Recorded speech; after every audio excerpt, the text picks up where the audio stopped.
আজকে হচ্ছে অল্প একটু মাংস দিয়ে আমি যে লেয়ার পরোটা বানালাম, আর এই লেয়ার পরোটাটা আমাদের বাসায় সবাই কিন্তু অনেক পছন্দ করে। তার জন্য আপনাদের কাছে শেয়ার করলাম। আসসালামু আলাইকুম সবাইকে। আর এই লেয়ার পরোটাটা খেতে কিন্তু অনেক মজার, তো বেশি কিছু লাগে না। আর এই অল্প একটু মাংস দিয়ে তারপর হচ্ছে এই লেয়ার পরোটাটা বানালাম। এখানে দেখেন আমি গুনে গুনে 2.5 কাপের মতো ময়দা দিলাম। আপনারা চাইলে কিন্তু এটা আটা দিয়েও করতে পারেন। আর এটার মধ্যে দিয়ে দিলাম স্বাদ মতো লবণ। আর এখন হচ্ছে শুকনো উপকরণগুলো ভালো করে মিশিয়ে নিচ্ছি। আর এখন তো সবার বাসায় দেখবেন যে মাংস থাকবে, আর এই মাংস দিয়ে আপনারা মজার মজার রেসিপি করতে পারেন। আর এখন হচ্ছে কিছুটা তেল দিয়ে ভালো করে মথে নিচ্ছি।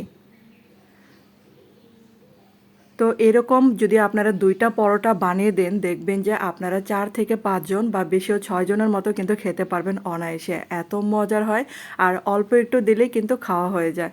আর এই যে দেখেন আমি যে হাতের মধ্যে তেল মাখিয়ে এটা রেস্টে রেখে দেব। আর এখন হচ্ছে ভিতরে পুরটা তৈরি করব। তার জন্য এই যে এখানে কিছুটা তেল দিয়ে নিলাম। আর এই যে গরু মাংস ছোট করে কাটা এটা দিয়ে দিলাম। তো আপনারা চাইলে কিন্তু কিমাটাও দিতে পারেন। আর এই যে দিয়ে দিলাম পেঁয়াজ কুচি, এটা একটু হালকা ভেজে নিচ্ছি। আর এটার মধ্যে দিয়ে দিব হলুদের গুঁড়া সামান্য পরিমাণে।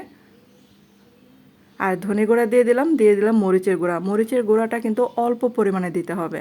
আর এই যে লবণ দিলাম, গরম মশলা গুঁড়া দিলাম, তারপর হচ্ছে আদা রসুন বাটা দিলাম। আর যে দিয়ে দিলাম জিরা বাটা। আর এখন হচ্ছে এটাকে ভাজা ভাজা করে নিতে হবে। আর আমি কিন্তু এটার মধ্যে গরম মশলা গুঁড়া দিয়েছিলাম।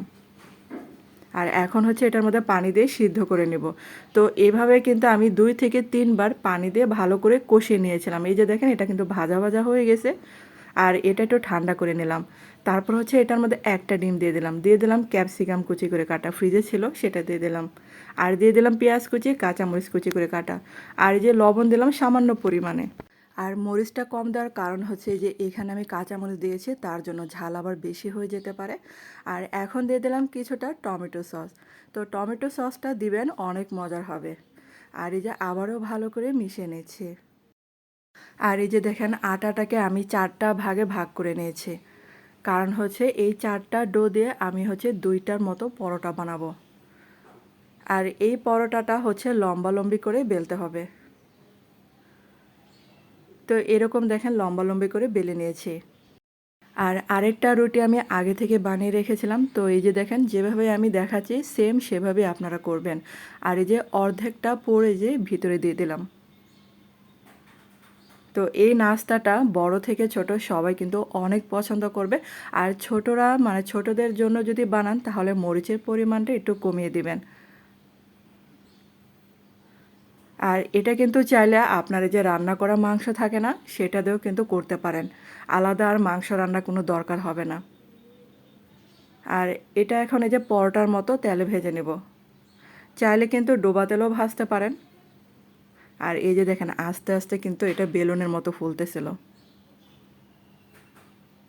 তো চুলার আঁচটাকে একদম মিডিয়াম আঁচে রেখে দেবেন, কারণ হচ্ছে ভিতরের উপকরণগুলো কিন্তু অনেকটা কাঁচা আছে, যেমন কাঁচামরিচ, পেঁয়াজ, ক্যাপসিকাম, ডিম দেওয়া আছে। এই জন্য চুলার আঁচটা মিডিয়াম আঁচে রেখে এগুলাকে ভেজে নেবেন, যেন ভিতরের পুরটাও সুন্দরভাবে কুক হয়। তারপর হচ্ছে উল্টিয়ে পাল্টিয়ে সাইড এই যেরকম কিনার মুড়িয়ে ভালো করে ভেজে নেবেন। তো হয়ে গেল কিন্তু একটা পরোটা ভাজা। আর এটাকে একটু ঠান্ডা করে কেটে নিচ্ছে। আর এই যে দেখেন ভিতরের কি অবস্থা। তো এটা খাওয়ার জন্য বড়রা এবং ছোটরা অনেক আগ্রহ সহকারে থাকে, এত মজার হয় এই পরোটাটা। তো আপনারা চাইলে এখানে কিন্তু গাজরও ছোট করে কেটে অ্যাড করতে পারেন। তো এই যে হয়ে গেল লেয়ার পরোটা। তো আপনাদের কাছে এই রেসিপিটা কেমন লেগেছে অবশ্যই কিন্তু আমাকে কমেন্টে জানাতে পারেন। আর যদি আমার ভিডিওটা ভালো লেগে থাকে তাহলে কিন্তু একটা লাইক দিতে ভুলবেন না। আর এই যে দেখেন নতুন নতুন রেসিপি দেখতে হলে আমার পেজটাকে ফলো এবং লাইক দিয়ে রাখতে পারেন।